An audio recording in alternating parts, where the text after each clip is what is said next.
Welcome back to the Mr. Nick Show. Today featuring Kevin Smith in the hands of Alfred Hitchcock.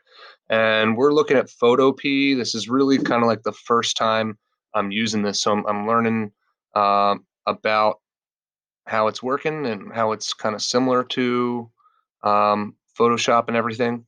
So here, let's take a look. Let's see if I can get rid of that. I don't know. As you can see right off the bat, Photopea looks a lot like Photoshop.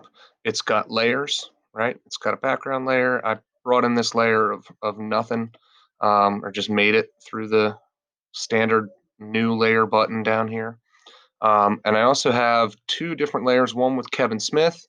Same thing, you can turn layers on and off with the eyeball. You can reorder them if you want to, and you can rename them just like Photoshop. This is clear. Hey, Frankie, I'm doing a tutorial. You coming in for this? Um, this is Frankie. Frankie, you want to learn about Photopea? Okay. Um, Actually, I'm not recording. Well, I don't even know where my camera is right now. Anyway, embed webcam. There it is. Dad. We're back. Hey, so here is Kevin Smith. Any one of these uh, images. I can't see my layers. Let's go down here. All right. If I click on this layer and I go to edit and transform, just like in Photoshop, but you have to do Alt Control and T because this is a web-based program, and just Control T will open up a new Google tab, and that's not helpful. But that allows you to make your Kevin Smith larger and smaller if you want to. Hitting enter gets you out of that. The selection tools are largely the same. We can take, let's do a regular lasso select or polygonal lasso select on Kevin Smith. Thanks, hon. And just go right around him. And I'm going to take out part of his background. Okay, this is a destructive method of deleting.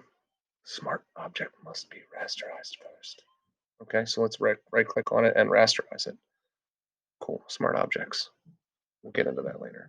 All right, so we just destroyed this picture. It's gone. Other than Control D to deselect, good. A Control Z might bring it back.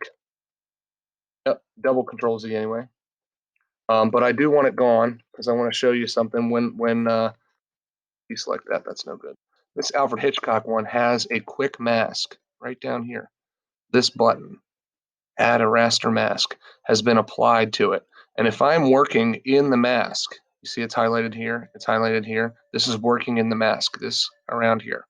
I can paint right on top of this. Now this is my Alfred Hitchcock layer with black or white and a paintbrush. And let's get a big one. Here's your options up here for your brush. Oh, that's a big one. Ah, I can bring Alfred Hitchcock back from the dead. Not really, but I can bring him back from there was no top of this picture. Can you see right there? I painted it in with white. All I need to do is flip flop back to back black, and I can take him right out. The reason that's cool is if I was really trying to get precise with my edges, and I Z keyboard shortcut works in Photopea, that's great. I can zoom in, right? I did a rough cut here on the finger, but I can keep working in my mask, and you can see I missed a little bit up there. I can go and switch to a brush. I can make it small. Oh, that's too small. That's good. And soft. Let's make it super soft. And I can really create a nice blended edge up there, right? If that's something I'm looking for. That's what a soft brush does for us. You see how it's got that nice soft edge to it, especially for an image that's as out of focus as this one, because it's like a really short depth of field. For those of you photo kids that know what that's all about, the depth at which things are in focus in a photograph. Like my hand, this camera's got an awesome depth of field. Anyway, I digress. Photopea looks pretty cool for cutting stuff out and making a collage anyway, especially because that's my current multimedia assignment. So good luck.